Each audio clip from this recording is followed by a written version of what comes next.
Sakmenika wancinipun pacraton Pak Plentus sugeng midhangetaken.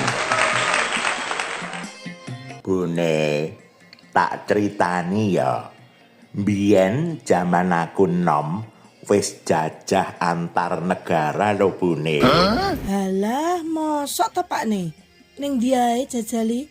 Wo kandhani kok. Aku ki isuk sarapane ning Australia bareng kanguru. Wah, lah terus makan siangnya neng di Pakne? Oh iya jelas makan siang pindah ning Amsterdam lho Bune. Cah kene kok. Oh, terus ngeteh sore iya apa ora Pakne? Oh ya kudu ngono ngeteh.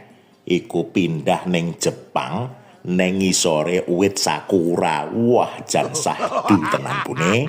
Wah, jos tenan Pak Niki. Terus yen wis wengi makan malame neng di Pakne?